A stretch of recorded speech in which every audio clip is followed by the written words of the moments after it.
well for Sony in the past. No, but seriously, like, no, I played with Esteban and William. We played the moon mission. That was pretty fucking awesome. Yeah. We played that twice. We played it on normal, then we went through and played it again on hard. Did you play any Crucible stuff? I did, and I hate it with the Fiery Vengeance. I hope it dies in a fire. Sure. All right. I fucking hate it. It's Bungie multiplayer, which is what I fucking hate. Right. So I'm never going to play that again. Okay. So I played entirely on the Xbox One. When it opened up to everybody, I was really tempted to download it on my 360, except I just didn't want to hog up my internet with the download while trying to play and do other stuff on the internet. So I decided to stick to the Xbox One the whole time. Oh, man. Played a fuck ton of it. Played since, like, let's see, it went live for Xbox One on Wednesday. So between Wednesday and tonight, I've probably played like 30 hours or something of Destiny beta. Completed the story multiple times, played a few strikes, played a lot of Crucible, went to the moon. Only got to do it once because I just missed the first hour of the moon because I just happened to have a friend come by who was like, "Hey man, I want to see Destiny. Show it to me. Start from the beginning." Blah blah blah. Like right when the moon started, I was like, "Hey, all right, fine." So couldn't you have just shown him the moon stuff? Yeah. Well, I was excited to get him into it because, like, soon as he started playing, he kept repeating, like, just mumbling to himself. He was like, yeah, I think I could get an Xbox One. And then as he kept playing, he was like, yeah, I really need to get an Xbox One. Like, by the time he finished playing, he was like, yeah, probably going to get an Xbox One. I was like, okay. But do you think if you were playing the 360 version, he'd be like, I don't need to get an Xbox. I'm curious to hear from people who were playing on the Xbox 360 how that actually stands up. I actually have friends. So I'll speak for a buddy of mine, Alex Hirsch, who we were all trying to share our views on whether or not he should get a PS4 and Xbox One and why and all that stuff in the group. He ended up, I convinced him to download it when it went open because he has a 360 and a PS3. So he downloaded it on his PS3, which is back in his like bedroom. And he was playing on his PS3, and he said he hated using the DualShock 3. It just didn't feel right, which I think is hilarious because the guy who was over at my house playing, he was like, "Hey, do they mod Xbox One controllers yet?" And I was like, "Yeah, I think so." He was like, "Do you think I could get DualShock 3 sticks put on my Xbox One?" I was like, "Oh, I mean, if you just want to kill yourself, I guess." But he just doesn't like that they're offset. He has a real problem with the offset thumbsticks, and he actually does like that the DualShock 3 controller thumbsticks are rounded, which makes no sense. But my friend who downloaded on his PS3 said it was gorgeous. He said he loved it. He was totally impressed. It was running smooth. From what he could tell, it was mostly draw distance, lots of fog, lots of muddy textures and stuff like that. But other than that, it ran, super well. So that's what I would expect would be your trade-off. It's just physics or graphics or bloom or any of that shit, just all that like toned down. Yeah. I had a conversation the other day with somebody on the group I was saying that Destiny has better graphics than Halo, which is understandable because it's on a next-gen console. Sure. And he was like, was this a conversation or an argument? Well, it started as a conversation for Sean. It started as a conversation, and then he said, "It doesn't have better graphics than Halo. You're crazy." And I said, "What are you playing on?" And he's like, 360. I said, then you're right. It wasn't a conversation. It wasn't even an argument. You can't argue about whether or not it has better graphics on a fucking last gen console. And it's an open world, for all intents and purposes, an open world game. Yeah, it is. Those maps. That map is huge. Yes. And it's deep. And you can hop onto a speeder and just fly right through it. With no hitches, no get up or anything like that. I actually did hit a loading wall on Xbox One yesterday, which surprised me because I had been playing for so long on PS4 and Xbox One, and that never happened. There's specific areas that you get loading walls, and I think it has to do with phasing people in and out. I was going through a strike with some guys, and they got up ahead of me, and then they just froze in front of me. And when I ran past them, they were like, "Oh, okay, good, we're good now." I think it was waiting for me, or that I think it has to do with loading a phase or something like that. Yeah, but they both look excellent. That's not even a factor. on mine. I mean, they're both gorgeous. They both sound amazing. The sound design is going to be incredible. It's already incredible in the beta, and it's just going to be even better. Like, I can't wait. So, well, the sound of those speeder bikes, man. If all the other sound in that game was mediocre, the sound of those bikes would make it A+ for me alone. So, my experience with the Crucible started off. I was in the same boat as Sean. Like, I played it and it was just like, wow, there's so many problems with this game. Like, I should not be able to run into a room and get shot by one guy and just die instantly because he just happened to use his super, blah blah blah. But a lot of that changed for me when, especially Saturday when we played with the community. I had all the guys, Tim and them. Let's see, we had like Phil and Vinny was supposed to come to one of our meetup. He actually got to join us. We had some new people who are relatively new to the show in general got to join us.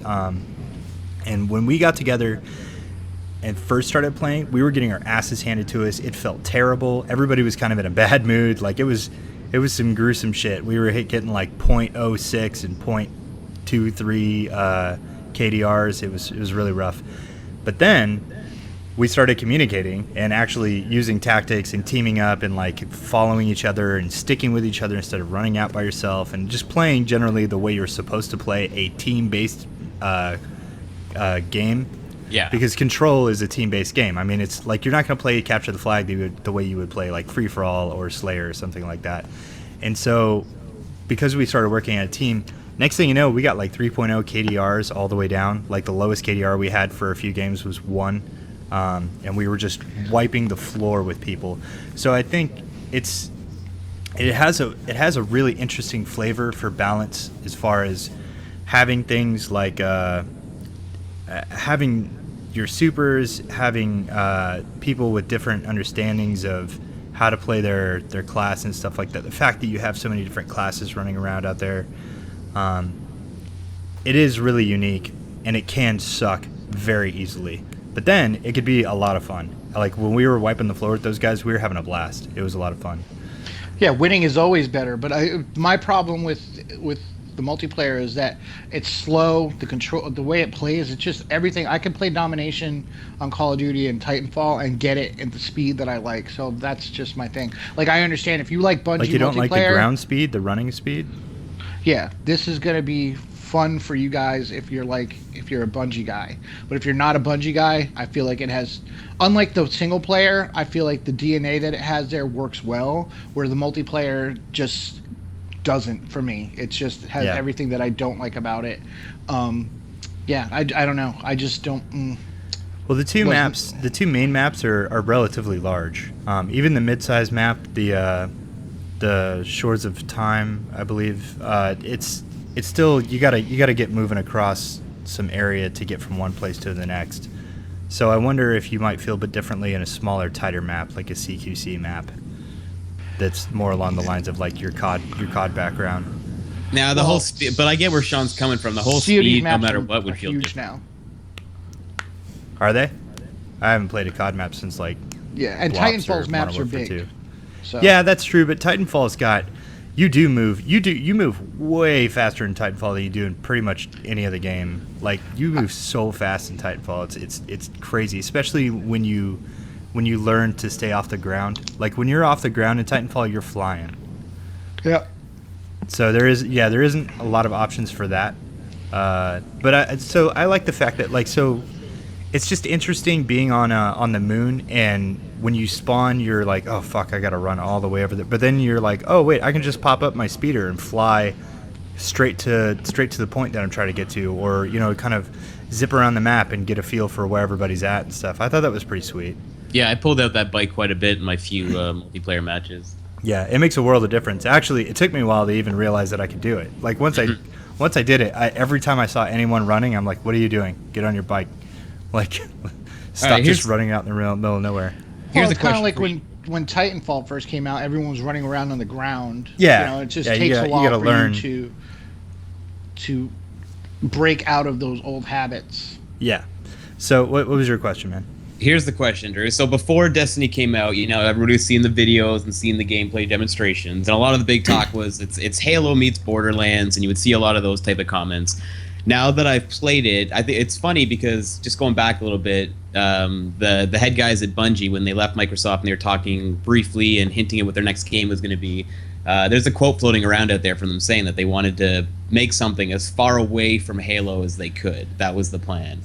And now we've seen Destiny, now we've all played Destiny, and I see a ton of nods to Halo. I feel like there are entire sections that I feel like I'm literally hearing like a reinterpretation of the scene in Halo. Absolutely, like it feels a lot like Halo. Obviously, like tweaked. The audio, there's a lot of Halo stuff in there, and more so than anything, like the pits of like fights. Your like chambers of fights or whatever that technical term for those things are called. It felt exactly like fucking Halo to me. It's all strafing. The AI wasn't anything like. I mean, it wasn't the Fallen act just like the Fallen act just like Elites. They're so slippery and they're always running around. They're always moving. It's pretty crazy. And it just comes like a strafing thing. I found I could basically just strafe my way around any of my encounters, like I did with Halo. And that's not a bad thing. I think it's a good thing that it feels so much like Halo. But now that it's out, what's your opinion? Do you think it really is like a Halo meets Borderlands? So the areas that I feel like they did completely stray away from Halo are more along the lines of, so the game is set up in a way that, Halo just doesn't work this way. It's not a like hub world returning back into places, exploring. Oh, totally. areas. And it's much more linear. It's it's more focused on the narrative and the story, and I totally get that. But the moment to moment like fighting and such, I was like, oh shit. The gameplay is very much Halo, but it feels like a better version of Halo. It feels like they've improved a lot on where they were with Reach years ago. Yeah, I'd agree with that. And I think all right, so Bungie has never completely strayed away from what they've done best. When they went from Marathon to Halo, for years, all you heard was people saying, like, this is pretty much Marathon, but better. In fact, they had straight-up call-outs in Halo that actually led tinfoil hat wearers to put together theories about how Halo takes place in the same universe as Marathon, but just, far removed as far as time. Yeah, I remember hearing those. Yeah, I'm sure people are going to do that here, too. Because you could easily make a case for the darkness to be the precursor to the Flood, or the precursor to the precursors, or something like that. Like, you could easily, like, tie a very thin dotted line to, this is in the Halo universe, it feels like Halo because this is the same place, blah, blah, blah, because, Halo takes place in reality, where there's Earth and the moon and all of those things, but then it just goes beyond that. What I think would be interesting to see is this initial game is going to take place within like the inner ring of our solar system. I think the next game, or the biggest expansion we see to this game, expands to the rest of our solar system. I would like to see where we go if they take it from like, hey, this is all the future of our Earth and our reality, and then take it outside of our solar system and see where they go, because then they're going to start running into, well, this felt pretty much differently from Halo because you didn't have the quote-unquote UNSC, you didn't have like this army, I think that my favorite part about Destiny, when you contrast it to like the story and the setting of Halo, is we aren't Space Marines. This isn't like, we don't have huge armadas of the Navy and this like military. There's not like a super strong military theme or anything like that. So it does a good job of interweaving what they wanted to do with this like mixing of high fantasy with like hard sci-fi. Yeah. And that, I think, gives it its own identity. But yeah, there's entire sequences like, all right, so I'm trying to think of the lines at the very beginning when you're with Ghost and you're walking with Ghost through the intro. He says something like, let me back up. When Ghost picks you and you're like waking up and he says, "Can you hear me?" or something like that, that's literally a line out of the intro to Halo when you first crash land on the Halo itself. like Cortana says, "Chief, can you hear me? Are you there?" or whatever. And then like seconds later, you're inside, and you start attacking. You start getting attacked by the Fallen, and he says something to the effect of, "They have more of a hold on this place than I originally imagined, or we originally imagined, or believed, or whatever." That's a line out of Assault on the Control, or not Assault on the Control Room. The same first level when you first start hearing reports from Cortana. She's like, "Yeah, the Covenant really got a hold on this place, or they got a foothold on this place a lot faster than we expected," or whatever. Like, there's literally lines that I just feel like they took story beats. The whole reveal where you first encounter the Hive in the beta, that is pretty much the first time you encounter the Flood, just repurposed. Like, you're trying to get into this room, the room is locked. He says something like, "Man, they really tried to lock this down to keep someone out or keep something in," or whatever. That's straight up a reference to the Flood. So Bungie's not, they're never the type of company to be like, "This nothing before now ever existed." Like, when you see them celebrating anniversaries of their company and stuff like that, they have Christmas cards. I have Christmas card art with like every main character from every Halo game hanging out with like people from Myth and Oni and Marathon, and like, yeah, they really believe in all of their products, and they're not going to turn a blind eye to Halo, and it's not this like poisonous relationship that a lot of people construe it to be. So yeah, we're going to get that. We're going to get Halo vibes all day. And, you know, if Sean, you don't like Halo multiplayer, you're probably not going to like this game, right? I mean, it just makes sense. This is Bungie. Their DNA is what made Halo popular. And here's another thing that Bungie seems to have nailed, which I'm really happy about, because there was a lot of discussion of whether or not he was up to snuff this time around. But Marty O'Donnell, right? Am I getting his name right? Yes, yeah, Marty O'Donnell. The music in that Destiny so beta, good. We're not hearing so damn good. Yeah, too much, but what is there is fantastic. I'm not sure if it's like, we'll have to wait and hear the whole soundtrack. You know, it's not quite as like iconic as some of his early stuff with Halo, but it is awesome work. So I think that puts to rest some of the fears that may have been floating around that he was canned. Because yeah, when he got canned, people started like fretting that, you know, maybe his music would get removed, or maybe it wasn't very good or something like that. But honestly, I love it. Sean, what do you think of the music, man? This is the sound in general, all the sound. The only theme in Halo that ever left an impression was the main theme. I don't recall a single other piece of music from any of the Halo games. Whereas this, like when you're in a battle, I feel like depending on who you're battling, that first part where you fight the Flood, it sounds like the Terminator soundtrack. It's like very synthy, like do do do do do do do. Oh yeah. It's just really cool and intense. And then like I actually know exactly what you're talking about, and that's another thing. Sorry to cut you off. That's another thing that actually, that synthy sync, the part that you're talking about where you fight the Hive, that like sound effect or that music that he's using, it's literally the same setup that he had for a section of Halo Reach. That like it's just different notes. It's like the same instruments, the same everything. I didn't play Halo Reach. Crazy. But so I'm really digging the music. It feels really good. Like I said, like I talked earlier, the sound across the board, everything that comes out of your speakers sounds really good. And it's just like the thing is, like, I don't know, I can't speak to what is his, what's not his. I know that he's had collaborators on this. Right. We do know that he was let go from Bungie, and there's still. And that was when there were still 6 months left to go to the game, so I don't know what's going to be reworked, what's going to be used. Who knows what the situation is, but whatever's in that beta, I am really digging. So I'm going to read some... we asked our Facebook group, you know, what you liked about the beta, what you didn't like. First of all, I threw a poll up because Facebook makes you throw polls and stuff on your questions. Do they make you? So you can either fill in the poll yourself and have it so that nobody can put more options on, or just have it there and then people can just start putting shit that they want. So I didn't want people just start writing random stuff in. I want to see what people actually like. But so the poll first is, out of all the things, what do you like? And gameplay is number one. The progression system is the second highest voted. The level design, the exploration are about even. Graphics was relatively low. not too many people like the weapons, the vehicles, and unfortunately, no one but me voted for Space Magic.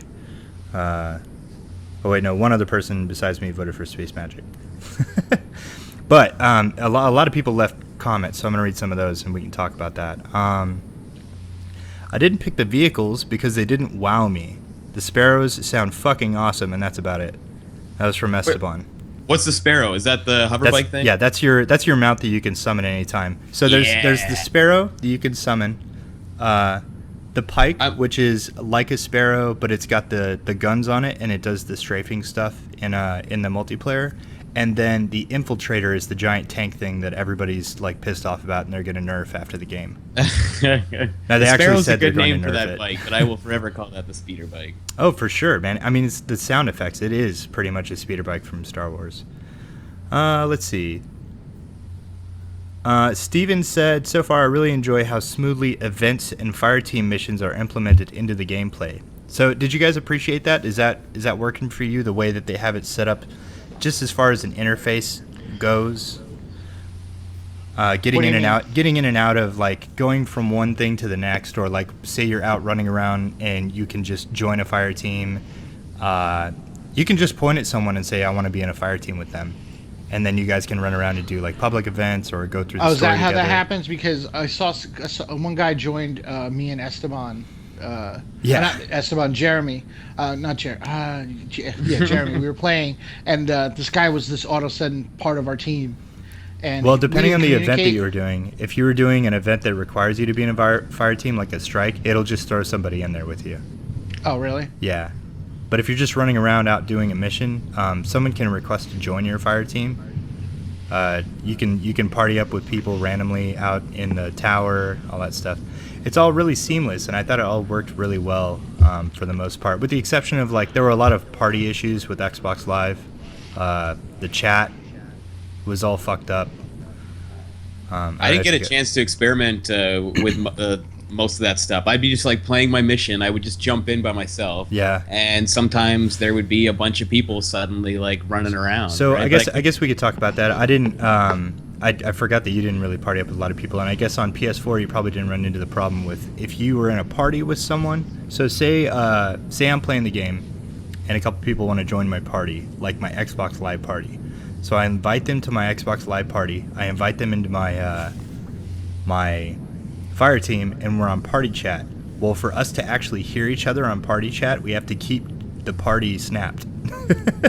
Oh, what? Yeah, so to fix that, you have to leave Destiny and restart the app of Destiny and go back into it, like already in a party. So that took a day to figure out. The quick fix for that is game chat. But then, depending on when someone joined the game, some people heard each other and some people didn't. So at one point, I was playing with, it was like me, David, and Phil.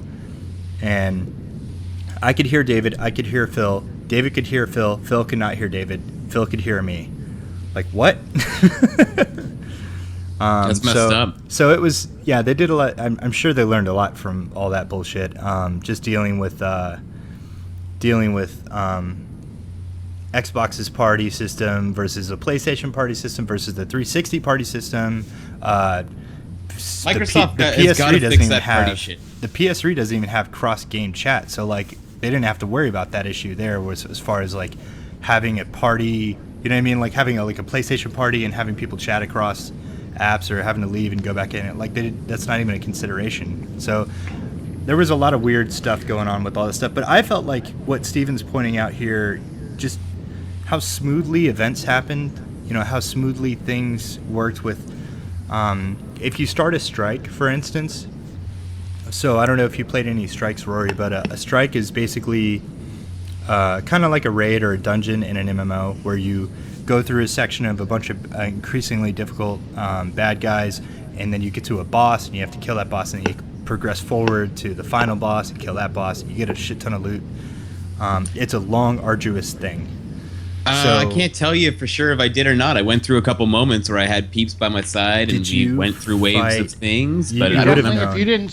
if you Did didn't you see the select it, Devil you Walker? didn't do it. Yeah, you What is can't the just accidentally walk into it. No, I saw some like huge guy who shot these like massive like balls at me. He had like a giant axe That's or a knight. sword. that's a knight. Yeah, knights are badass. The the thing with the sword was an ogre. You probably wandered into a bad place. Maybe, yeah. What's the flying guy's name as well? Then that's Sepkus the Prime, the orb. There's no, those no. go I around. ran into the orbs. The Oh, the flying wizard. dude who shot the That's the yeah, wizard from the moon. Yeah, He yeah, came yeah. from the moon.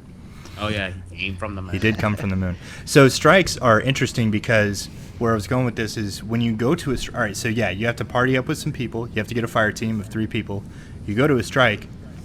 When you get there, there's another party there. There's another fire team there. So there's 6 people at least running around, getting, going through, killing knights and hive and all this stuff. And then you basically cross a threshold and everyone phases into your strike. So it's just your fire team. So if the other, like say the 6 of you walked through this area all at once, the only people you would see afterwards are just you and your fire team. Like the other people are in their own phase, which That's is pretty cool. I didn't even notice that. yeah. It's weird that they start that sequence with 6 people though, and I think that alludes to the fact that there's a difference between strikes and raids. So strikes are like mini raids where you still get a couple bosses, you get a shit ton of loot and stuff, but it's an abbreviated version of a full-blown raid, and a full-blown raid has 6 people. So you would cross that threshold where like respawning is limited and all that stuff, but you would keep all 6 people, and it's all super seamless and really, really nicely done. So I would definitely agree with Steven there. Let me get down into some more stuff. What else did you like, Rory? It's hard to What'd you say, think man. of the 'Cause tower? I really didn't play as much. Like when I was in the tower, Yeah. I just kept getting reminded more and more that I need to be playing this game. Like this game is built for like a social experience. 'Cause I'd be in the tower again, and there'd be like all these people hanging out, and I can't really talk to these people. You didn't like, join any unless- dance parties, any like random dance parties or any of that stuff? No, I mean I danced once or twice, but I wanted to play the game. I wanted to have some friends on my headset. I wanted to explore the land and like just talk about what we were seeing, and that's my biggest takeaway from that game overall. And I've already said it once on the show, but like that's the biggest takeaway I have from playing Destiny was that this is a game hands down I will not personally be playing solo. I will Right. want to have a bunch of guys that I get together with on a regular basis and work our way through it and level up together and share in that Now, experience. Sean, for sure. you tend to be more of a misanthropic gamer where you kind of just want to do everything on your own.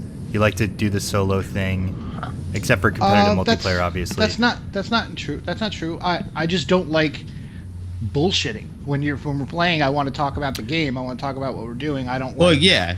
No, coming that's in not what I and mean. But I having mean, it- like, you prefer a strong single player game over like a cooperative experience. Is that correct?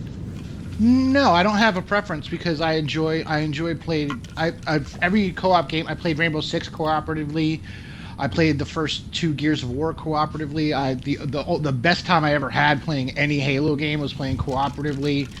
I had a lot of fun playing with Esteban and William. Like I like playing. I just don't have. It's not a necessity for me. Like because the hours that I keep, that I can play games. Like I can't communicate at 6 o'clock in the morning when I'm playing a video game. True. So I'll just jump on and play by myself. I like that there's that option. So do you feel like you're going to be seeking out a fire team more often than not while you're playing? Or is it really just going to depend on, if someone's on, they can join me? Like that type of thing? More or less. I mean, it depends. Like I said, it depends on. I'm not going to actively seek it. I'll just say, hey, if I'll look at my friends list. I'll see if someone's Shoot on some that I want invites to play out. with. Shoot them an invite. I'm going to be very selective who I want to play with because I get really annoyed really fast if somebody jumps in and they make bad jokes the entire time, or like they want So to if they're shoot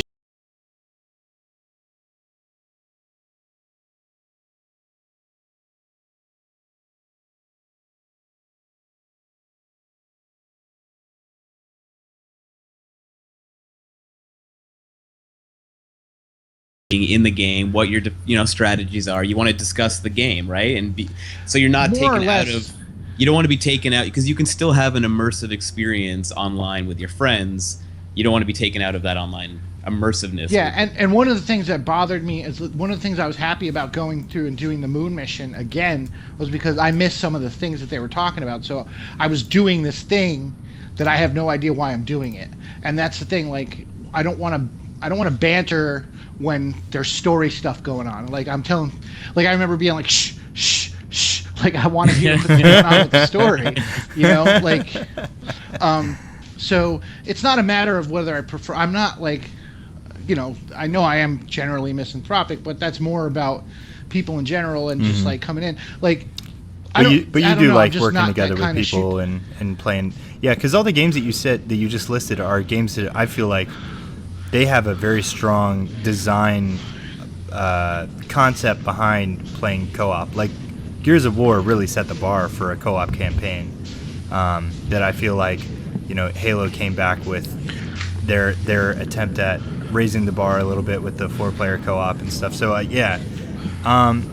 this game is definitely built for you to play with people, but I think that you can play it on your own as well. And I was just curious if you were going to say like, no, I'm going to stick to the story, play it by myself, I'll explore it by myself, I'll help people if I see them. But I didn't know if you were like interested in getting raids under your belt and going doing that strikes stuff and I'm stuff. definitely gonna I'll definitely want to do. I like doing the cooperative stuff, but the story stuff, it's gonna depend, and I just want to put it out there for like whoever wants to join. Like if you want to join, I'm not gonna sit here and bullshit and tell you like my life story. I don't want to be interviewed. I want to play the game. You know what I mean? Like that's just how I like to play the game. In between matches when we go to the Crucible. I mean, not the Crucible, the tower and stuff like that. Right, yeah, there you can kind of shoot the shit.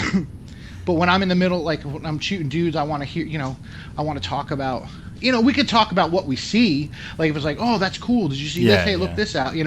Or hey, I found a loot crate over here. Come over here. I had yesterday. This is the thing. Like I was talking about. Like I haven't had any problems on PlayStation 4 communicating with anybody in chat at all. But yesterday I joined. How do you chat with people when you're not in a party with somebody, though? That was my thing, where it's like I'm not in a party with somebody, and I get to the tower and I see all these people, random people running around. If you're in a fire team with them, I can't talk to anybody. And if you're in a fire team with them, it's just instant like game chat. Well, you don't. That's the same thing with any MMO. You can't communicate with anybody except people that are on your actual like server, quote unquote. So that's what the emotes are for. Like you dance or you wave or whatever. Gotcha. I was hoping it would be like there would just be like a radius around people, and if you crossed into somebody's radius, you could automatically be like, "Hey, what's up?" No, see, I thought that was going to be that's proximity chat, and that's something they started with Halo 2, I think, and like I thought that's what was going to be in the Crucible, but there is no cross-team chat in the Crucible. Like there's no post-game lobby, there's no pre-game lobby, there's no like teabagging somebody and telling them that they suck while they wait to respawn. Like none of that, which I think is good. But then when you're out in the world and like you run up on somebody and he's got a cool gun, you can't ask him shit. Like you need to ask him to join your fire team before you can be like, where the hell did you get that? Like what is that? Or where do I go? Or where the fuck is the chest? I can't find it or whatever. Like there's none of that. Well, it's funny because when listening to you say that, it's like, wait, didn't they design this game to be social? And then it's like they made it as antisocial as possible. They made it as social as they could without crossing into LOL territory, which is what they're trying to avoid. They don't want you walking around in the tower and hearing someone be like, "Fucking faggots," blah blah blah. Like they want to keep that. First of all, it's a team game, and I think keeping it a team game, it's good to keep it so that you don't have people just invading your space, so to speak, unless you allow them to do so. And so it is an extra step, to that could be as simple as having having just like a toggle on your end, though, right? Like, do you want your perimeter chat turned on, yes or no? And I'd be like, yes, or you know what, I don't want to hear random people coming up to me, so I mean, no. they probably could have set it up like that, but I kind of like I like the vibe of the tower when I get in there because we have a lot. Like so last night we were having a lot of fun with somebody while he was in the in a vendor. So he was standing in front of someone like in a menu. We all crowded around him and sat down, so it looked like he was telling us a story. And then soon as we saw him move, we all jumped up and started dancing around him. I mean, just goofy shit like that. But we weren't we weren't talking to him. We weren't yelling at him. We weren't getting in his way and all that stuff. You know, But you were in a fire team with people too, right? Like, I was in a party with 6 people, so all of us were just laughing our asses off. And again, and that's where like the fun of this game comes from, man. I feel like I'm missing so much. Like when I was running around there by myself, I was just like, fuck, this is. I'm lonely here, man. There's it's something too big. magical about it's not like this immersive single player thing. I know they say you can play this game 100% by yourself from beginning to end if you wish. You can, but you'll see a lot of shit that you're like, I'm missing out on that. Yeah. But it just doesn't feel like a complete experience when I was playing it by myself. You know what I mean? Even though I did a lot of what the beta had to offer, I was just like, God damn it. And that's where it comes from again. You're talking about having your friends there and doing those silly things in the tower. Like, I probably would have been enjoying the tower more and having silly fun if I was in a party with people like that. So you miss out on just those silly group, spontaneous sort of Okay, actions. so you don't really need... Rory, that's a cop-out. You can create your own fun. Because I can tell you that I've gone up to the Crucible, the tower, by myself, and started playing soccer with random people. Hell yeah, man! I started dancing on the roof of one of the buildings with the somebody. Fan on it. Yeah. I saw the people dancing, but I want to share in laughter and be able to chat about this. Like it's not the same for me as like being like, oh, there's some people here. I'll quietly sit on my couch and I guess have a giggle to myself if that happens. Like it's just not the same. Well, that's why I'm a sure party that's with a bunch of. I'm sure you'll be able to do saying. that when the game's out. Oh, totally, and I will. But that's what I'm saying. That was. But he missed takeaway. out on that. Like so far, he hasn't had that experience. Yeah. So because he was too busy fucking doing other things like drinking. Yeah. Actually, I was at a wedding in Kelowna, guys. Come on now. That's not a real drinking. Place. That's Canada. That doesn't count. Of course, you get drunk at a wedding. Let's get back to some of the more comments from Facebook include David McGanna saying, "Random dance parties, hands down my favorite thing." I liked that. Our buddy Eventful Galaxy wrote a book in his comment, so please go read that. There's no way I would read it on air. It's so long. For an FPS, it has Josh Lancer says for an FPS it has some awesome RPG elements, not just shoot and go to the next level. Additionally, loving the gameplay, very user friendly and keeps you engaged. Needs more random world events though. Rory, in your short time, did you see any world events where like the thing came in and you had to like defend an area with some people and wait for the time to tick down or whatever and get some cool loot? Yeah, one of those times happened, and it was fun. Although I don't remember the people being there for the whole fight. I don't know if people can phase out or just like run away from it. I'm not sure how that works. But it started. I fought a bunch of guys, and that was that. And then the timer went down. Yeah. Yeah. So let's see. One more from the Facebook, and then we can move on. Level design. A lot of people voted for level design. I was curious what your guys' take on, Sean, I see you got a comment in here about the maps being huge and everything, and level design as far as exploration and stuff like that. I was really impressed with how much this does feel like Halo level design, while it still feels like totally new. It feels really fresh. There's so many different ways they could have gone with this, and it just feels like a really good balance of like a familiar vibe mixed with a lot of things that you kind of double take at. You see something, you're like, oh shit, look at that. That's like, man, that is just crazy looking. So I was really curious what your guys' take are. Sorry, I zoned out for a second. Okay, then I'll take it. Sean, go for it, man. So, one of the things, I mean, like I mentioned it in there. I like how huge it is and how deep it is. Like you can go downstairs, like into the catacombs of that map. It's not just a big surface thing. And I don't understand what you're saying about Halo, because Halo had a lot of outdoor areas. This is just a giant outdoor area. I'll tell you one thing. It changed. Like I like it so much that I kind of don't want to deal with another corridor shooter. Like it has a mix of both. You're out in the open, but you're also in a corridor. I'd like to see more games, even Call of Duty, do something like this. I mean, if you look at it, there's tons in a war. It's not just you're not fighting in a corridor down this one alleyway. You know what I mean? Like this one city block. It's so I'd like to see it expand more and be like, oh, I got it. There's a skirmish over there that I got to take care of. You know what I mean? Like stuff like that just seems really cool. That I'd like to see a lot of other games try to incorporate, and that's why I like the Far Cry series so much, is because it is an open world and it's you can kind of approach it how you want.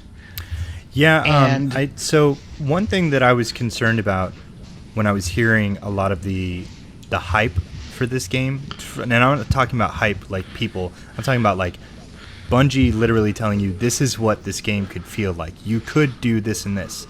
Like they did a lot of like suppose you were out exploring and this happened, or like wait until you get into a raid and you do this and this. Like they were talking about all of these examples of like here's what playing this game could be like, and I was worried that it won't exactly go down that way, and then you won't fully experience. Like I was afraid that the ratio of how often a game would play out or an experience would play out the way that they're trying to describe to us would be less often than they would lead you to believe.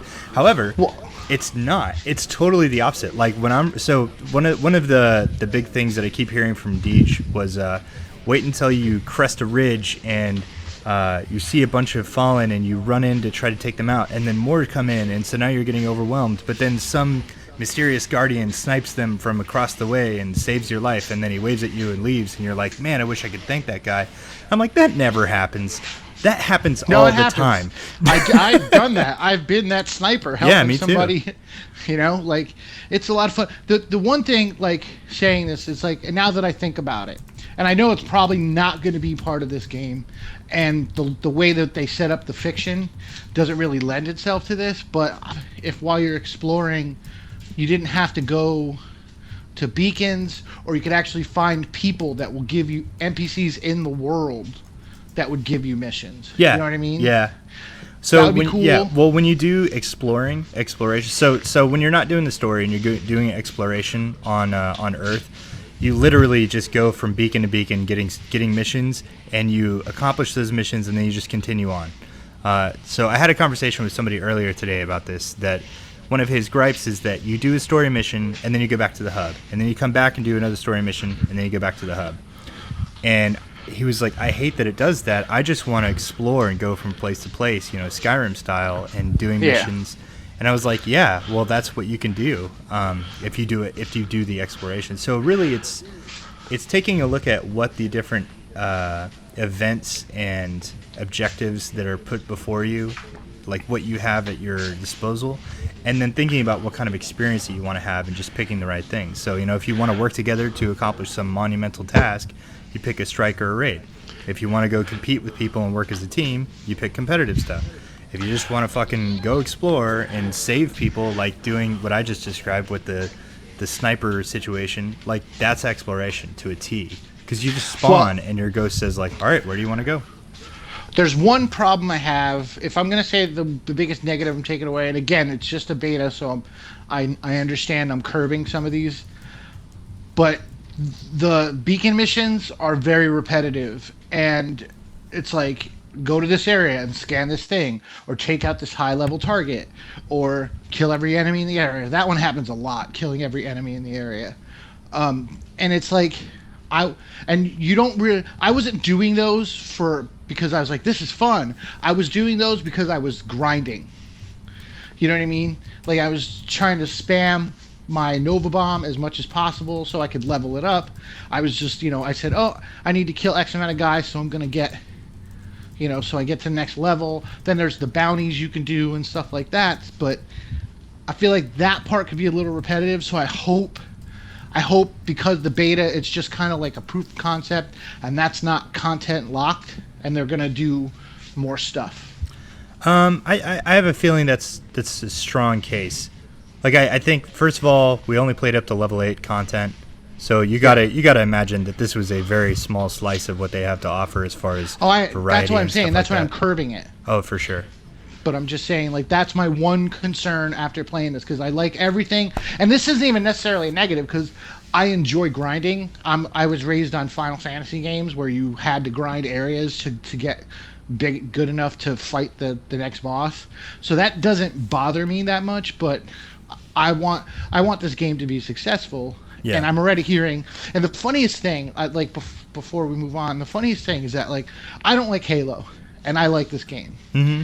I know you like Halo, and you like this game. I love this game, yeah. I've talked to people who like Halo and don't like this game because it's too much like Halo. Mm-hmm. Like, this is weird to me. This is some crazy, across-the-board, science fiction, weird, alternate universe. Oh, yeah, for sure, yeah. Where I've never seen anything like this. Like, it feels too much like Halo. It feels too much like the game that I love so much. It's terrible. Or it's like, man, it's nothing like Halo. I hate it. What?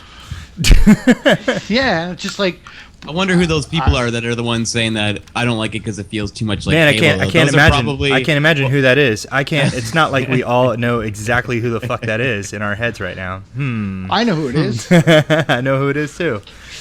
Anyways, yeah, let's move on and let's talk about some news. We've really beat the Bungie gong. I'm thrilled. All right, so let me just say this and we'll move on. As someone who's literally wearing a Destiny shirt right now, I've been up on Destiny since before I even knew the name of it. I'm thrilled to see people really latching onto this game, and I'm really happy to see people finally figure out what it is and then make their decision about it, whether they're going to like it or whether they're not going to pick it up. But I'm also just glad to see that it's something that, like you said, so many different kinds of people can enjoy it. Like, you're not a Halo fan, but you do enjoy this game, and you'll probably play the living shit out of this game, especially if you do like grinding. I mean, the progression system in this game is ridiculous. So it's just nice to see, like, this beta went off and probably did more for this game in this week alone than it did in the last year of any kind of PR or hype or any of that stuff. I mean, this week has done so much for this game. So I'm really glad to see some positive stuff coming out of it. So let's move on and talk about... Let's just say, you buying it day one, yay or nay? I have it pre-ordered. I have the limited edition pre-ordered from Amazon. Sean? I pre-ordered it the day it was announced. Yeah, I'm getting it on PS4. There you go. That's 3 for 3, 3 day ones. Yeah, Destiny beta, success. Yeah, and okay, so one last plug about Destiny. If you're listening to this and you're not part of our Destiny clan or group or whatever you want to call it on Bungie.net, fix that. Go to Bungie.net, search out Rated M for Podcast in the groups. We're not that easy to find, but if you go to our Facebook group, you can usually find the link. Join our group. Go to the clan section. Set us as your PlayStation clan. Set us as your Xbox clan. You'll get the Rated M for Podcast clan tag. And we'll be organizing things going forward as far as Destiny play nights and stuff like that goes, all on there, so that we don't flood the actual Facebook group with Destiny chatter like it's been for this week. So we'll move on to news, though, and I'd like to bring up, probably in my mind, the biggest news of the week, especially involving gaming. YouTube bought Twitch, just like we talked about last week with Kale on the show. How crazy is that? Like, what the fuck?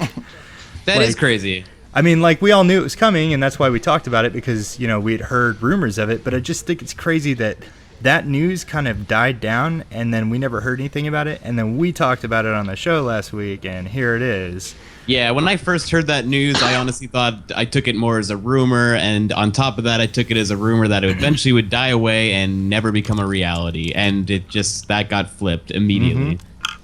So I'm curious what your guys' impressions are on this. Like, how do you see this changing things? Do you see it for the better? Do you see it for the worse? Do you see what some benefits could be? So, Rory, why don't I hear yours, since if we just start with Sean, we're just all going to get depressed and kill ourselves.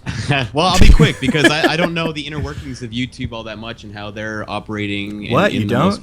In the most recent times and locking people down, and I know there's a lot of copyright stuff going on, et cetera, et cetera. And, what I like about Twitch is the openness, and this is stuff that Kale was touching upon last week too, that it's a bit like the Wild Wild West still, and we're figuring it out, and you can kind of do whatever you want. And the benefits to YouTube buying it for me would be they can make it work better overall, tighten it all up. Okay. So, wait, did we lose you? I, All right. Well, the good news is we lost Rory, but we don't have to talk over him with his Connect. We'll let him figure that out, which is weird because he's not on his Xbox right now, so I don't know what happened there. I would agree though that I think that there's a lot of rough edges because like Kale said, Twitch is a bit of the Wild West. There's a lot of rough edges that could be smoothed out in a good way. And I think YouTube could at least provide resources for them to be able to do that. I feel like that's what the goal is here. I feel like Twitch is looking at YouTube acquiring them as basically giving them an influx of revenue and resources for them to, I would imagine, like reach their goals and add features and attributes and stuff like that they just couldn't do on their own, right? well, I mean, that's one way of looking at it, or the other way of looking at it is that YouTube is, I don't know if you remember the kerfuffle a while back when... A while Rory appears. Yeah, what happened there? You tell me, man. No idea. It just all of a sudden said connecting. And I was in the middle of like this great speech again. Well, so luckily I think the way it ended sounded like you were done talking. Okay, kind sweet. Anyway, long story short, I don't know what was said in the thing, but no, I'm kidding. Hopefully you heard enough of it. You ended with tightening up, and then I kind of elaborated on my thoughts of how YouTube could provide Twitch with resources and funds for them to allow to tighten up and stuff. Whereas if they were a smaller company and on their own, they just couldn't afford to do the things that they would probably want to do. But yeah. What were you saying, Sean? I was saying that I don't know if you remember the kerfuffle a while back when they were YouTube was pulling down YouTubers' content because of copyrights, and now these people are in charge of Twitch. Yeah, but I mean so they have a content sucks. ID system. That YouTube has a system in place to identify copyrighted content. Now, in my opinion, the thing with the copyright and stuff like that is, so we use music that isn't ours as our intro and stuff. And we play trailers and we do all this stuff on our live show. That I think if we were charging or if we made money off of any of this stuff, I could agree that unless we got permission to do it all, we shouldn't be able to use it. But because we do all this stuff on our own dime, we spend our own time, none of this makes anybody money except for, the fact that it's on their site so they get money for hits. I think that shouldn't be touched. And I don't think it's being touched. I don't think that's the stuff that gets pulled down. I think it's somebody who has a monetized channel and then they just so for instance, I used to write for a website called Game Insider, and the editor-in-chief would just upload entire trailers and entire videos that he got in press kits straight to YouTube with no editing, no anything, no talking over it. Well, they tell you not to do that. Yeah, he just put it straight up there, and he was like, we have a ton of strikes against our channel, so now we can't upload videos longer than X amount of time. And I was like, yeah, you should probably not do that. What the hell is wrong with you? They tell you not to do that. But it's not so much that, it's the fact that one of the things as somebody so speaking from somebody who listens to hardcore music and underground music, it's when the major labels come in and get the thing that is popular and they kind of ruin it. I can't think of very many situations where the big thing bought the little thing and didn't ruin it. There's a couple of Disney and Marvel's outliers. A good example. That's what I was gonna say. That's an outlier where Disney and Marvel are doing a good job, but there's so many other things where, because YouTube used to be awesome until Google bought it. So, and they're in charge of YouTube, and now they're in charge of Twitch. So I don't really have any problems with YouTube these days. I don't really see why it's... I mean, I understand people had some growing pains about the whole Google Plus I also thing, don't like every time I watch a video, there's a fucking ad. I don't have any ads ever. Well, I use ad blocker, but not on my phone. You can't use ad blocker on your phone. But Twitch is like that these days, unless you're But those ads is the revenue. That's how those people make money. They can suck my dick. I don't care. I don't mean, you want say ads. that, but there's a lot of people that you support by watching those ads, and you might want to support some of them. I don't want ads. Okay. So I put ad blocker on, and I don't watch ads. But I wouldn't put ad blocker on if I didn't have to watch ads all the time. I never watch ads. Like, I'm always on my laptop or at work or something. Anytime I'm logged into Google Chrome and watching YouTube, I never see ads. But yeah, and I thought there were ads before Google bought YouTube. I don't know why that is the thing that changed everybody's opinion of YouTube.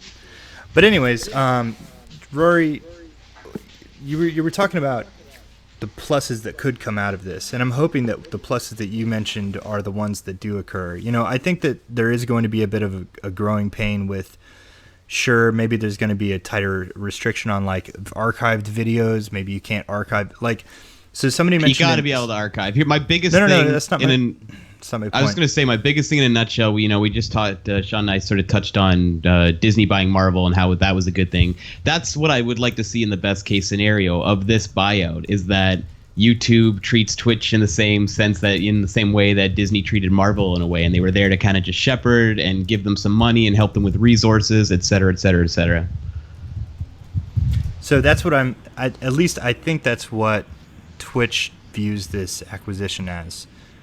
I think that's the goal for Twitch. And so personally, I feel like YouTube buying Twitch is not so much buying competition, but more like realizing that they can't match the level of quality that their competition has. So instead of more like if you can't beat them, join them thing, like, hey, we can't fucking do live streaming the way Twitch does live streaming, so why don't we just buy Twitch and then let them keep doing what they do, and we can help benefit off of that situation. So in my mind, what I'm hoping to see happen is, instead of going on YouTube and someone is literally spray painting into this mic right now. I can hear that. I was like, is Sean eating chips again? Sean, are you playing Infamous right now?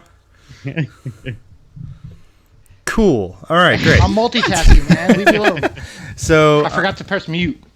So, Jesus Christ. So, what I'd like to see happen is, right now, if you upload a video from Twitch to YouTube, you can set a marker on your Twitch, on that Twitch video, so that if you're live on Twitch and someone is watching that video on YouTube, they can see that you're live. There's like an automatic overlay that says, like, this channel is live on Twitch right now. Click this button to go view what they're doing. I'd like to see it go the other way around, where you can be like archiving your Twitch videos directly to your YouTube channel instead of having to edit and upload them. As someone who does that twice a week, it's annoying. The user interface of Twitch itself is not that great. So if you take the user interface of anything Google/YouTube related and replace what's on Twitch with that, I think it'll be a lot easier to do.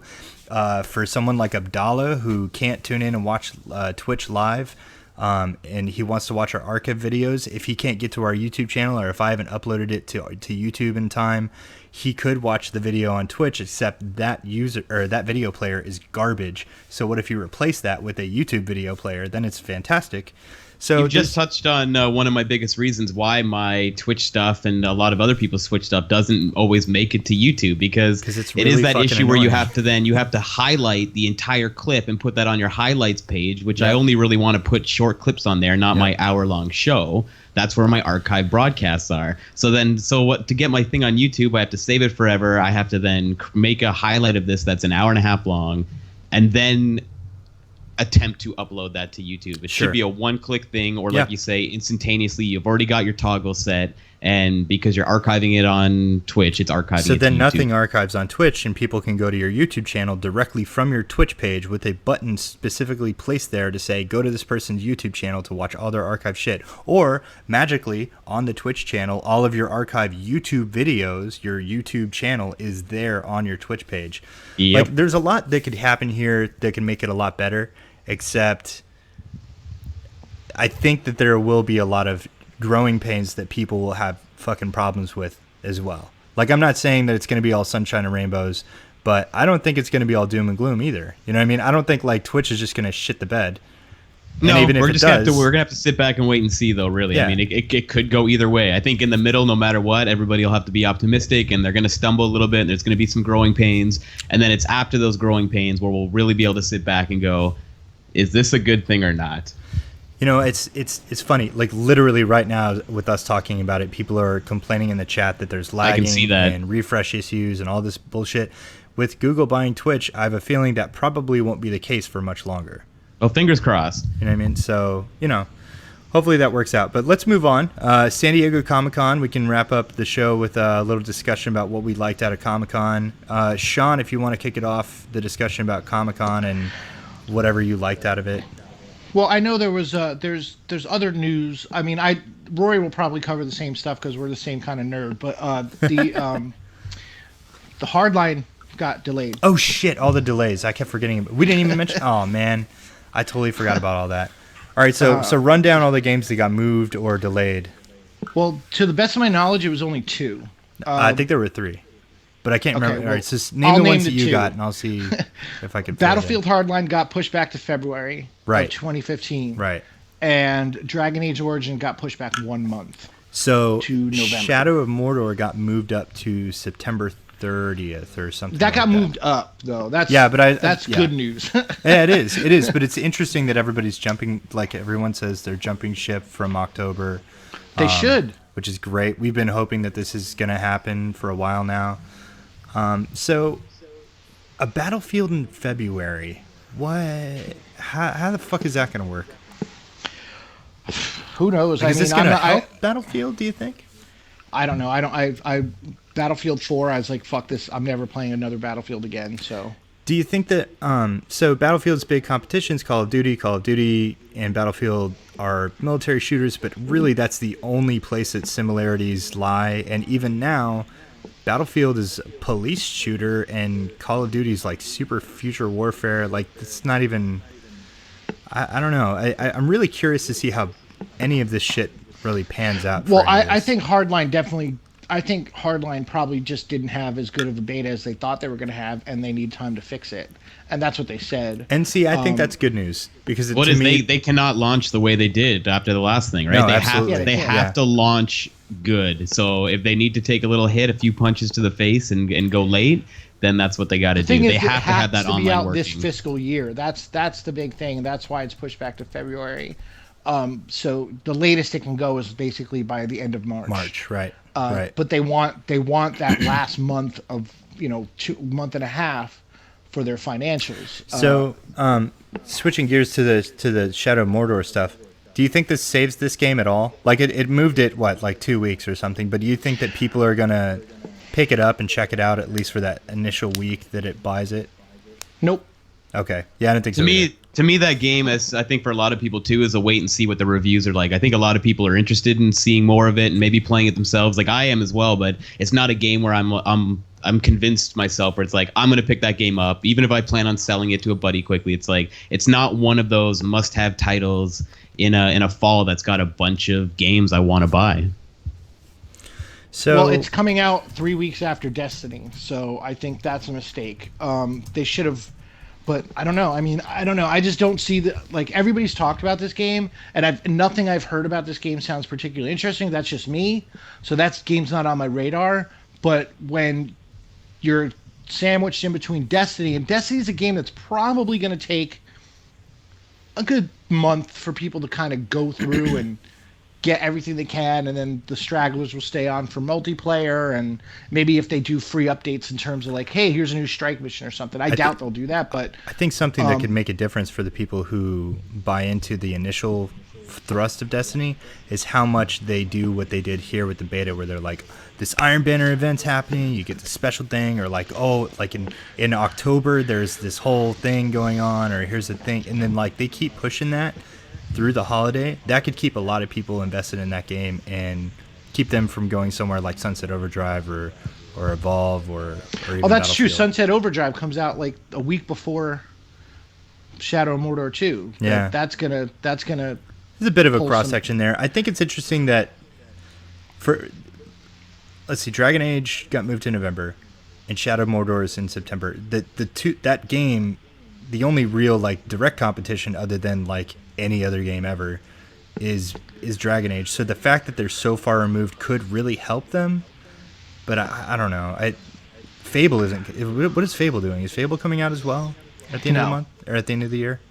That's what they say, but they haven't announced the date, no date yet, so I don't think that's going to make 2014. Yeah. But I don't know. Like, I just don't. I mean, I think it could be like a Souls kind of thing where it has a niche audience that kind of blows up a little bit if the game's that good.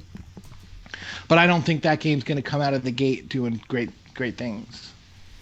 So, all right. So people are abandoning ship from October, and I think that's fantastic because that's going to free up some time for a lot of people. I know it's going to make journalists really happy because they're not all going to have to be falling all over each other. What else was there outside of San Diego Comic-Con? For me, it was go on, Sean. The only other thing that I was really blown away by, I'll let Rory talk about the one thing. There's two things. The Mad Max trailer. Oh, yes. Okay, yeah, we were watching that before we started. I'm kind of impressed. I think I think the casting looks fantastic. I think the visual tone is better than what I was expecting after seeing some of the Mad Max game stuff, which I kind of assumed they were taking off of some of the assets from the set. But I'm really stoked. I'm actually stoked to check it out. Rory, what do you think, man? Yeah, super hyped. It was everything. I'm a Mad Max fan, and I got to look at it just before we went live on the stream, watched it a couple times, and it's everything that I was hoping to see with my first look at Mad Max in action. The practical stunts, the car designs, the costumes, and I was actually surprised too. I knew it was going to look good. But from a cinematography level, the artistic direction in it, some of those massive, wide, scenic shots, it's a stunningly beautiful looking apocalypse, future action, desert, not a car lot of CG. chase thing. Nah, man. I mean, there's clearly a couple action scenes in there that are that's a lot of CG, but they've clearly done as much as they can practically. And some of those car stunts, you can tell they haven't touched. Maybe the odd little, dusting or cleanup here and there, but those are stuntmen flipping cars. Looks awesome. I'm excited. Mad Max Fury Road. Count me in, man. Cool. What else we got? See, not a ton of game stuff happened for me. So the other biggest thing for me was seeing that it was leaked, it was blurry, Superman. the audio sucked, but the Superman. Batman versus Superman teaser, hands down, I don't even know what to say other than just it had me watching it over and over and over again. What I can hear of the music sounds awesome. The reveal of Batman in the armor from Miller's graphic novel was intense. The white glowing eyes, the ultimate stare down between superheroes. Seeing Batman pull the tarp off the symbol and raise it with that great shot creeping up behind him. The flash of lightning, Superman there, and what added to the whole hype level for me. And it's silly, but it's just it's why I like to go to big event movies in the theater as well, to hear the crowd reaction, and you're sitting there with hundreds of other like-minded people, and in that leaked trailer you can just hear that one guy People when just Superman finally appears, oh god, oh god, oh man, no, and then the whole crowd erupts, and I got the hair on my arm stood up a little bit, because if I was there I'd be just freaking out too, and I can't wait to see it properly when they eventually release that online. But yeah, that was huge for me. Love the tone of it. Love the look of it. Awesome to see Batman in his the armor with the glowing white eyes, and clearly that's not going to be his costume for the whole movie. We've seen the costume. We saw the leaked image, not the leaked images, but the official image of Ben Affleck with his massive bat chin in the cowl, and holy fuck, man, I'm ready. It's so far off. I have to try and not get crazy hype for it because it doesn't come out 2016. It's so far off, and they've got a lot of work to do on it. But I'm glad I've seen a little bit of it now, and now I just have to kind of put it on the back burner and try not to think about it. I watched that leak trailer so many times. Now it's time to walk away, enjoy what I saw, and just peacefully wait for the next tease. All right, so a lot of what we just described is actually from San Diego Comic-Con. So I guess I'll say the thing that excited me the most, and obviously it's the two fucking entire Halo panels with all the trailers and tidbits and news bits that came out and leaked stuff, and I love that. So the the people from 343 are either marketing geniuses or they're legitimately too excited for their own game, and I think that it's more along the latter half of it because they've done a great job of showing up to these events like RTX and PAX and stuff, and talking about their product, and then like accidentally leaking shit like, well, yeah, okay, I guess we're going to talk about this now. Like, because they're always live and this stuff's always being recorded live, they can't exactly be like, okay, strike that from the record, like no one heard that, or anything like that. They just have to go with it. And so one interesting thing I thought came out of the Halo Nightfall panel is they accidentally announced a new vehicle for the Halo universe, which I know doesn't really matter to most people, but I just think it's interesting that they're even bothering to put a new vehicle in this Halo Nightfall film. It sounds like it's going to, and so my inner fanboy and my tinfoil hat actually came up with like reasons as to why this vehicle would exist and what it could do to the gameplay of Halo 5 Guardians, because another tidbit that came out of the panel was that Agent Locke, the star of Halo 5 Guardians, the I don't know if he's a Spartan. I don't think he's a Spartan in Nightfall, but he's the cover character for Halo 5 Guardians, where you have Master Chief like upside down, and then you have this one guy standing up in the center of the Guardians logo, and that's Locke himself. He is a playable character in Halo 5 Guardians. So just like Halo 2, you have two playable protagonists. What I think is interesting is that they wouldn't confirm or deny whether or not Locke is like a friend to the Chief, or if he's out to hunt the Chief, or what's going on with that. So I'm just loving all of the interesting lore and stuff that they're alluding to with all of these new projects. So the trailer for Halo 5, or the trailer for Halo Nightfall, which is being produced by Ridley Scott, looked amazing. The quality of the trailer looked amazing. Rory, did you get to catch that? I guess you probably missed it. No, the Ridley Scott. It, yeah, I got heard great things. I did catch a video of.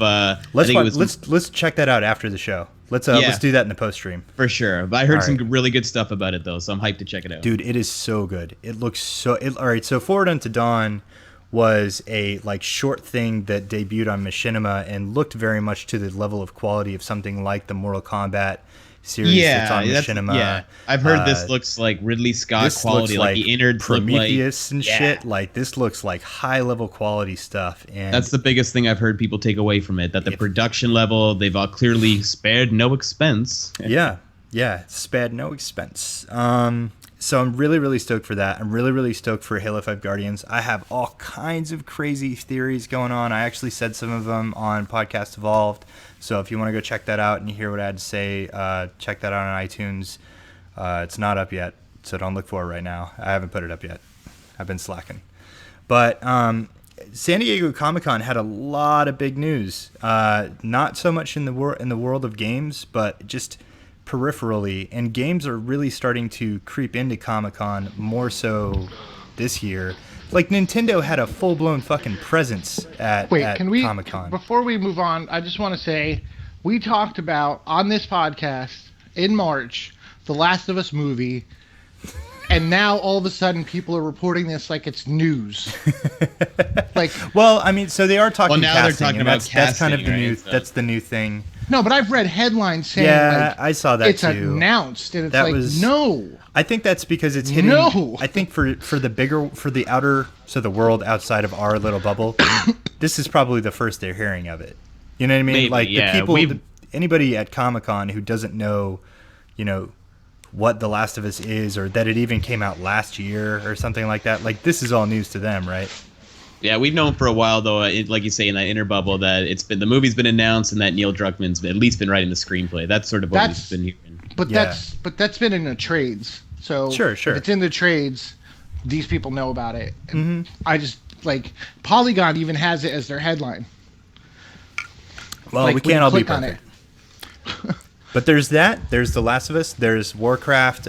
People saw Warcraft. Apparently, we haven't seen Warcraft yet, but people physically saw Warcraft, which is pretty rad. I'm actually just excited that anybody's even seen it. Is that coming out this year? Comes out next year. Okay. They announced a King Kong sequel, which I thought was weird.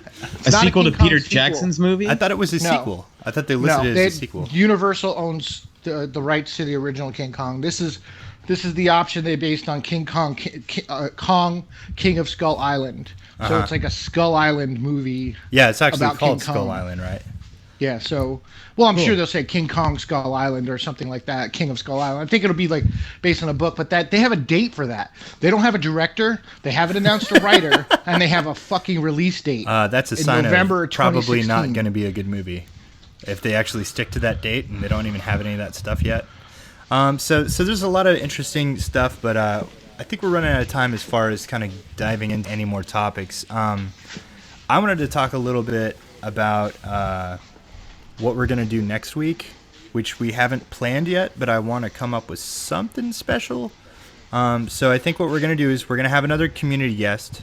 We've already identified who it's going to be, but I want to read letters if people will send me letters. So...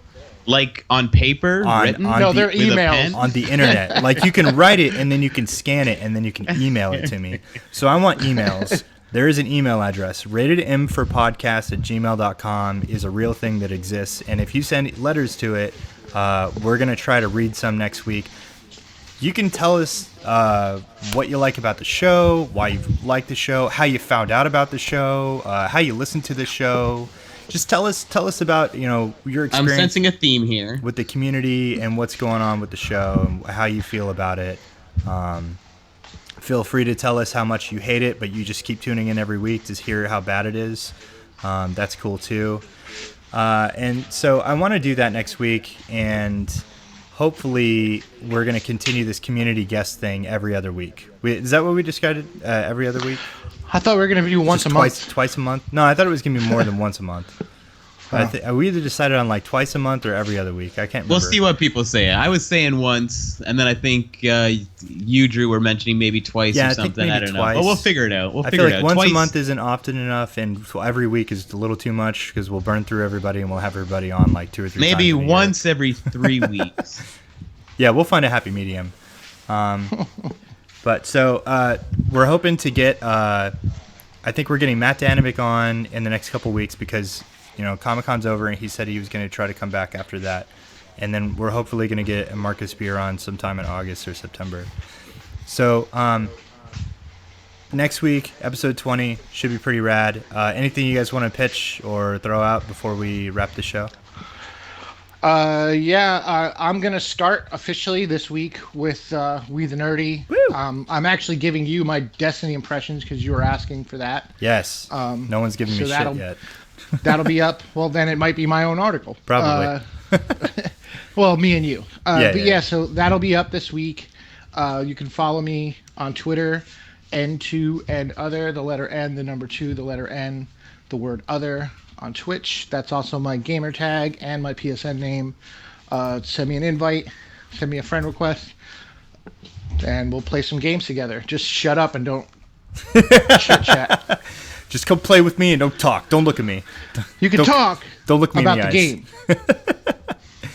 What about you, Rory? How's things going on over at Red Eye Games Live? Yeah, they've been a little sloppy recently. Okay. It's weird. I was like, I got to figure out what I'm doing again with the show. It's like I was on a good what's the word I'm looking for? Anyway, I was going up. The show was improving from each episode. And then I went to E3, came back from E3, was super hyped, figured the show's going to be better than ever. And there's something missing. I haven't pinpointed what I'm doing differently, but something's missing. But check it out anyway. I give away free shit, and the show will get better. I need people to watch it so I can get good constructive criticism and learn and grow from that. So check me out on Twitch at twitch.tv/RedEyeGamesLive. And I'm the same tag on Twitter as well, at RedEyeGamesLive. Popping it in the chat right now. Bam. All right, so that's the Twitch chat. We broadcast live, like I said at the top of the show, twitch.tv/ratedmforpodcast. Follow us on Twitch. We only have like a handful of followers, except we have like a ton of subscribers to the podcast and we have a ton of people in the groups. This ratio doesn't make any sense. So come follow us on Twitch so you can know when we're going live. You can check us out. Follow us on Twitter at Rated M Podcast. If you want to tweet for us, let us know. Email ratedmforpodcast@gmail.com and be like, I'm the best Twitterer ever, and I really want to tweet for you guys. Oh my god! And then we'll probably hire you and not pay you anything. And I was gonna say, don't use the word hire. I know, right? We'll acquire you. Hire implies payments. We will take you on. I've got a bag of peanuts here. We'll pay you in peanuts. We will adopt you. You will be ours. All right, they got to live at your house then, not mine. Yeah, house. This isn't a house. So, also join us on Facebook, facebook.com/groups/ratedmpodcast. That is where we all live. We pretty much hang there all the time. That's how you're going to be part of our community. If you need links to any of this stuff, just check us out on Twitch, and all of the links are in the info pane. I highly recommend you check that out. I had one more thing that I wanted to say. Oh, we have like 500 subscribers according to the back end of the website. That's awesome. We love you. Thank you so much. But please review us on iTunes and tell your friends. And we'll see you next week. Later, guys. All right, I really gotta go. All right.